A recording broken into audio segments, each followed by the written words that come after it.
인천 영흥도 사고에 대해서 저희가 본격적으로 이야기 나눠보도록 하겠습니다. 저희가 판넬을 준비해봤습니다. 인천 영흥도 낚싯배 전복 사고. 자, 하나씩 들어볼까요? 자, 첫 번째 궁금증. 영흥도에서 도대체 무슨 일이 있었을까? 이현정 위원. 네. 오늘 새벽 모든 국민이 놀랐습니다. 무슨 일이 있었던 거죠? 일단 이 선창 1호 같은 경우는 이제 낚싯배입니다. 낚싯배가 오늘 그 영흥도라고 해서 거기 이제 뭐 노후가 많이 잘 잡힌다고 해요. 네.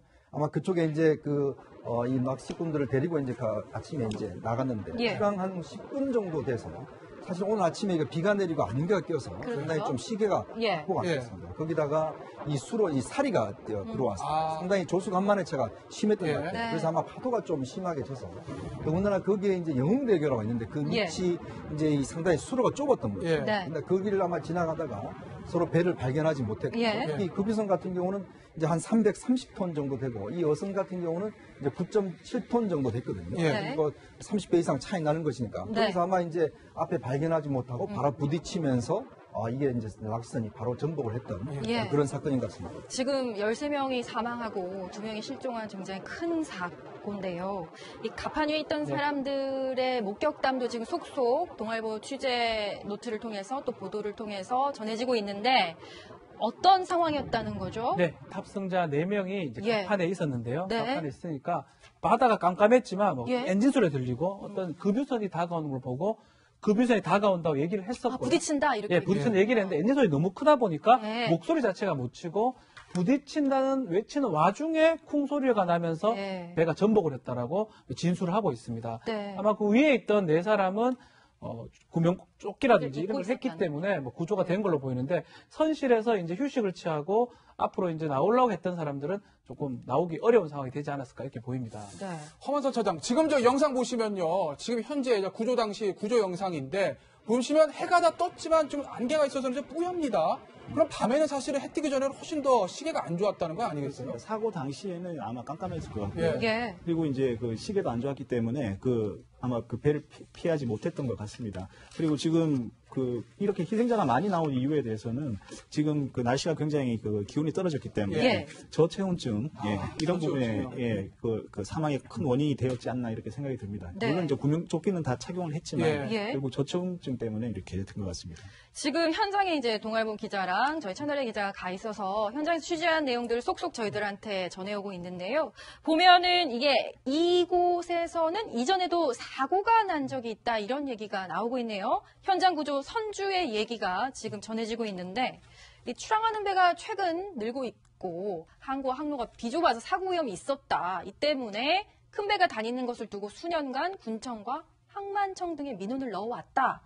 예고됐던 참사였다. 이런 얘기로도 좀 들립니다. 그러니까 지금 이제 그 주변 어민들의 이야기에 따르면 최근에 아마 여기가 이제 배가 많이 또 왕래를 했던 모양이에요. 그리고 이제 조수 간만해체가 크다 보니까 이제 어떤 수로 자체가 제대로 이제 확보가 안 되다 보니까 그래서 아마 이제 어민들이 너무 배가 많이 다닌다. 그래서 이런 좀 대책을 수립해 달라. 이런 것들을 좀 미리 이야기를 한 모양입니다. 아니 그러면 위험성을 알고도 항만청이나 군청에서 모른 척을 해왔다 이런 건가요? 그러니까 이제 이게 이제 아마 상황 자체를 그렇게 심각하게 못 느꼈던 것 같아요. 왜냐하면 이제 보통 그동안 사고가 그렇게 나진 않았으니까 이제 그 배가 많이 다닌 것 자체 놓고는 이제 사고 위험성이 이렇게 없었는데 문제는 이제 이게 새벽 시간에다가 또 이제 시계가 확보가 안 되고 있고 이제 그런 상황이다 보니까 이게 더군다나 한 그 수로 자체가 이제 보급선은 들어오고 이쪽 이제 어선은 나가고 이런 상황에서 그게 한 200m밖에 되지 않았다는 것이거든요. 수로 자체가. 그러다 보니 큰 배가 오고 있는 상황에서 또 파도가 많이 치지 않습니까? 그러다 보니까 아마 이 어선 자체가 시계가 없는 상황에서 이제 부딪혀서 바로 이제 전복됐던 사건인데 아마 이걸 어떤 면에서 보자면 그동안 어민들이 끊임없이 제기를 해 왔는데 이제 군청 측이나 이쪽에서 좀 대책을 못 마련했던 그런 문제도 있는 것 같습니다. 요즘 우리 사회에 좀 트렌드가 좀 바뀌고 있는 게 뭐냐면 국민들이 과거에는 불과 얼마 전까지만 해도 이렇게 등산을 이렇게 주로 이렇게 취미생활을 많이 했는데 최근에는 낚시가 거의 취미생활로 굉장히 또 이렇게 붐을 일으키고 있습니다. 그래서 이제 바다 낚시로 이렇게 배를 타고 바다 낚시를 하시는 분들도 굉장히 많아지고 여성분들도 이렇게 많이 참여하고 계시는데 그렇기 때문에 이런 낚시를 떠나는 이 작은 배들의 어떤 바다에서의 항해에서의 안전 이런 문제들에 대해서 좀 더 군청이라든지 아니면 행정기관들이 신경을 써야 될 것 같습니다. 네, 당국에서요. 그래서 저희가 다음 주제로 준비를 해봤습니다.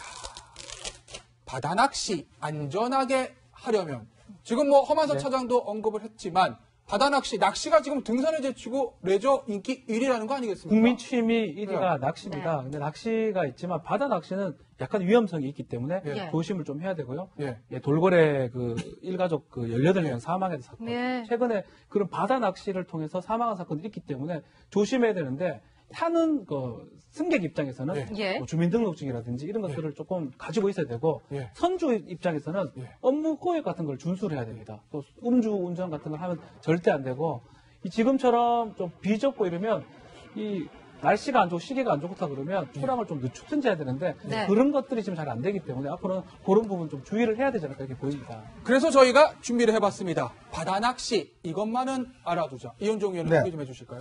일단 이제 신분증을 확실히 지참을 해야 됩니다. 그러니까 신원을 분명히 이제 알 수 있어야 되거든요. 그리고 이제 그다음에 구명조끼 이거는 뭐 필수 사항이죠. 네. 이번 선창 1호 같은 경우는 이제 대부분 다 이제 구명조끼를 다 하고 있었습니다. 네. 거기다가 이제 보온 장비 이게 저체온증이 사실 사망의 네. 가장 큰 원인이거든요. 네. 아무래도 이제 방수가 된다든지 이런 것들이 좀 갖추고 있어야 되는데 이번 같은 경우도 보통 이 정도의 수온 같으면 한 2시간 정도 이상 예. 버티질 못한다고 그래요. 아, 2시간이요? 네, 그 정도 되니까 아무래도 이제 보온 장비가 있어야 되고 또 사전에 이제 기상 어떤 사진을 확인을 해서 네. 과연 이제 악천후가 있는 것인지 네. 이런 예. 것도 확인할 필요가 있고 특히 이제 아마 출항을 할 때 이 어선이 이제 등록된 아, 어선인지 예, 아닌지 예. 이게 낚싯배로 이제 불법 개조되는 것들이 많거든요. 아, 그래요? 그러니까 그것에 대한 이제 확실한 게 있어야 될 거고 더군다나 이제 이 음주 운전 이 지상에서는 음주 운전이지만 배 같은 경우에 이제 음주로 이제 하신 분들이 있거든요. 네. 그래서 요즘 아마 세월호 이후에 굉장히 단속이 좀 강화됐다고 그래요. 아, 그래요? 근데 네. 그런 점들도 좀 미리 확인을 하셔야 될 것 같습니다. 네. 어떤 취미든 간에 뭐 등산도 낙산의 위험이 있고 어떤 취미든 간에 위험이 따르지만 이런 어떤 안전 수칙만 지킨다면 좀 더 안전하고 즐겁게 즐길 수 있지 않을까 그런 생각도 드네요. 자, 자, 저희 마지막 얘기를 한번 해보겠습니다. 달라진 청와대. 이건 무슨 얘기일까요? 인천 해양경찰서장의 얘기부터 들어보고 이야기 나누도록 하겠습니다. 대통령께서는 해경 지휘관 중심으로 수색 구조에 전 세력을 동원하여 구조에 만전을 다하고 의식 불명자 대상 구호 및 의료 조치와 사고자 가족분들에게 즉시 알리고 심리 안정 조치 등의 최선을 다하며 마지막 한 명까지 구조에 최선을 다하라고 지시하셨습니다. 박주은 변호사, 네. 지금 서장 얘기를 들어보니까 문재인 대통령 직접 구조에 만전을 기하라고 지시를 했다라는 건데 청와대의 대응이 굉장히 빨랐다는 얘기가 있습니다. 저희가 한번 타임라인으로 시간 순서를 정리를 해봤는데 예, 완전히 달라진 모습입니다. 지금 사고 발생은 오늘 오전 6시 9분인데요. 그렇죠. 예. 52분이 지난 7시 1분에 1차 보고가 됐고요. 예. 전화로 한번 보고하고 서면으로 2번 보고를 했습니다. 예. 한 2시간 좀 더 지난 9시 25분에 문 대통령이 직접 위기관리센터에 방문을 했었고요. 31분에는 그 보고를 받은 후에 지시를 내립니다. 마지막 한 명까지 살려라는 지시를 내렸습니다. 네. 지난 그 세월호 사건에 아마 네. 반성 이런 걸로 아. 정부가 들어섰기 때문에 제일 빠르게 위기 조치를 하는 그런 모습입니다. 네. 투명성, 신속성을 굉장히 강조하는 듯한 모습을 또 애써 알리는 그 신속한 공개 모습도 저는 좀 눈에 띄었는데 어떻게 예. 보셨어요? 이 사건과 그 세월호 사건은 상당히 좀 공통점이 있습니다. 공통점? 왜냐하면 그 대규모 해상 탐사라는 측면에서 물론 네. 규모의 차이는 있지만 그런 측면에서 공통점이 있고요. 네. 예. 그렇지만 이제 박근혜 대통령 여러분 국민 여러분 다 아시다시피 그 유명한 말이 있지 않습니까? 세월호 7시간. 세월호 네. 예, 그 세월호 7시간과 완전히 대비가 되는 예. 그 문재인 대통령의 어떤 52 이런 분이요? 52분. 예. 이렇게 해서 그 전 정권과는 완전히 다르게 이런 그 국민들의 관심사의 해상 탐사나 이런 데에서 대통령이 국민을 위해서 이렇게 기민하게 움직인다. 이런 네. 모습을 갖다가 적극적으로 이렇게 보여주고 있는 것이고 저 또 부분은 평가받을 만한 부분이죠. 예, 청와대가 또 이런 부분을 또 홍보도 이렇게 또 예. 적극적으로 하는 것 같습니다. 예. 이현종 의원은 네. 어떻게 보셨어요? 이번 사고와 청와대 전반적으로. 그렇죠. 그러니까 이 재난 사고의 컨트롤 타워가 어딘가 이제 그게 예. 우리가 사실 논쟁이 되어 왔지 않습니까? 네. 예. 그러니까 이번에 이제 문재인 대통령이 직접 이제 위기관리센터도 방문하고 보고받은 것은 이 컨트롤 타워는 청와대다. 네. 이런 것들을 좀 명확히 한 것 같아요. 예. 네. 그리고 또 이제 이 이번에 보면 헬기와 군함들도 현장에 파견이 돼서 예. 상당히 구조 활동을 했다 하거든요. 사실 이게 뭐 사고 나는 건 어쩌면 피할 수 없다 하더라도 문제는 네. 얼마만큼 빨리 구조하느냐가 중요한데 이번 같은 경우는 해경 또 해군 이런 데 상당히 좀 빠르게 움직여서 그나마 그래도 좀 인명피해를 줄였지 않나 싶습니다. 예. 아직까지 실종자에 대한 수색 작업이 계속되고 있는데 실종자 빨리 찾아서 가족 품으로 돌아갈 수 있기를 기원해 보도록 하겠습니다.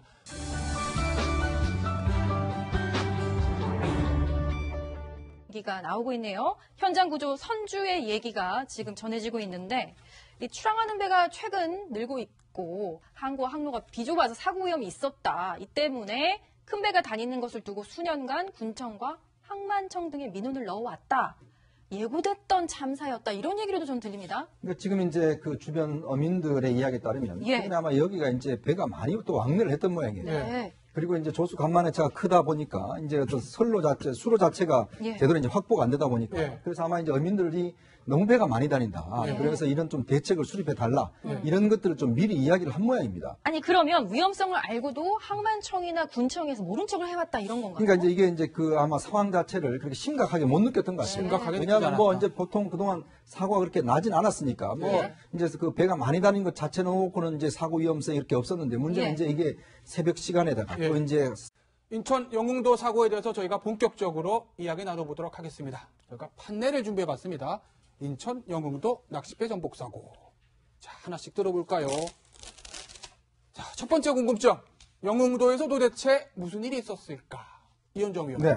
오늘 새벽 모든 국민이 놀랐습니다. 무슨 일이 있었던 거죠? 일단 이 선창 1호 같은 경우는 이제 낚싯배입니다. 낚싯배가 네. 오늘 그 영흥도라고 해서 거기 이제 뭐 노원가 많이 잘 잡힌다고 예. 해요.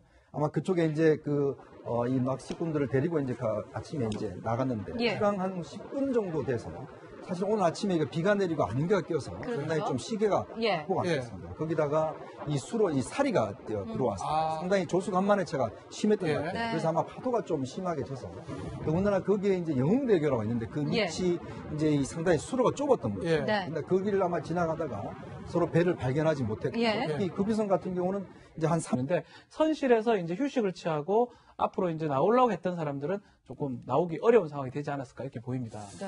허만선 차장, 지금 저 영상 보시면요. 지금 현재 구조 당시 구조 영상인데 보시면 해가 다 떴지만 좀 안개가 있어서 이제 뿌엽니다. 그럼 밤에는 사실은 해 뜨기 전에는 훨씬 더 시계가 안 좋았다는 거 아니겠어요? 사고 당시에는 아마 깜깜했을 것 같고요. 예. 예. 그리고 이제 그 시계도 안 좋았기 때문에 아마 그 배를 피하지 못했던 것 같습니다. 그리고 지금 이렇게 희생자가 많이 나온 이유에 대해서는 지금 그 날씨가 굉장히 기온이 떨어졌기 때문에 예. 저체온증 이런 저체온증이요? 부분에 그 사망의 큰 원인이 되었지 않나 이렇게 생각이 듭니다. 네. 물론 이제 구명조끼는 다 착용을 했지만 예. 결국 저체온증 때문에 이렇게 된 것 같습니다. 지금 현장에 이제 동아일보 기자랑 저희 채널의 기자가 가 있어서 현장에서 취재한 내용들을 쏙쏙 저희들한테 전해오고 있는데요. 보면은 이게 이곳에서는 이전에도 사고가 난 적이 있다 이런 얘기. 시계가 확보가 안 되고 있고 이제 그런 상황이다 보니까 이게 더군다나 한 그 수로 자체가 이제 보급선은 들어오고 네. 이쪽 이제 어선은 나가고 이런 상황에서 그게 한 200m밖에 되지 않았다는 것이거든요. 수로 자체가. 네. 그러다 보니 큰 배가 오고 있는 상황에서 또 파도가 많이 치지 않습니까? 그렇죠. 근데 그러다 보니까 아마 이 어선 자체가 시계가 없는 상황에서 이제 부딪혀서 바로 이제 전복됐던 사건인데 아마 이걸 예. 어떤 면에서 보자면 그동안 어민들이 끊임없이 제기를 해 왔는데 예.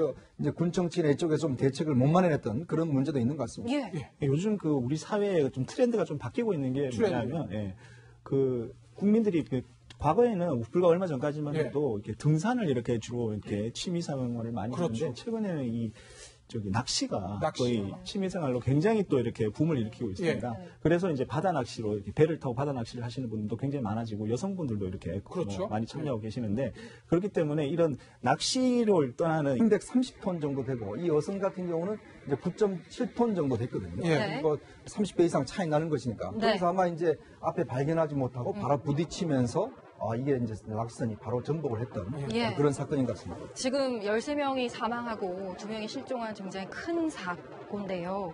이 가판 위에 있던 사람들의 목격담도 지금 속속 동아일보 취재 노트를 통해서 또 보도를 통해서 전해지고 있는데 어떤 상황이었다는 거죠? 네, 탑승자 4명이 이제 예. 갑판에 있었는데요. 네. 갑판에 있으니까 바다가 깜깜했지만 예. 엔진 소리 들리고 어떤 급유선이 다가오는 걸 보고 급유선이 다가온다고 얘기를 했었고요. 부딪힌다 이렇게. 예, 부딪히는 얘기를 했는데 엔진 소리 너무 크다 보니까 네. 목소리 자체가 못 치고 부딪힌다는 외치는 와중에 쿵 소리가 나면서 네. 배가 전복을 했다라고 진술을 하고 있습니다. 네. 아마 그 위에 있던 4사람은 구명조끼라든지 입고 이런 걸 했기 있었다는 때문에 구조가 된 걸로 보입니다.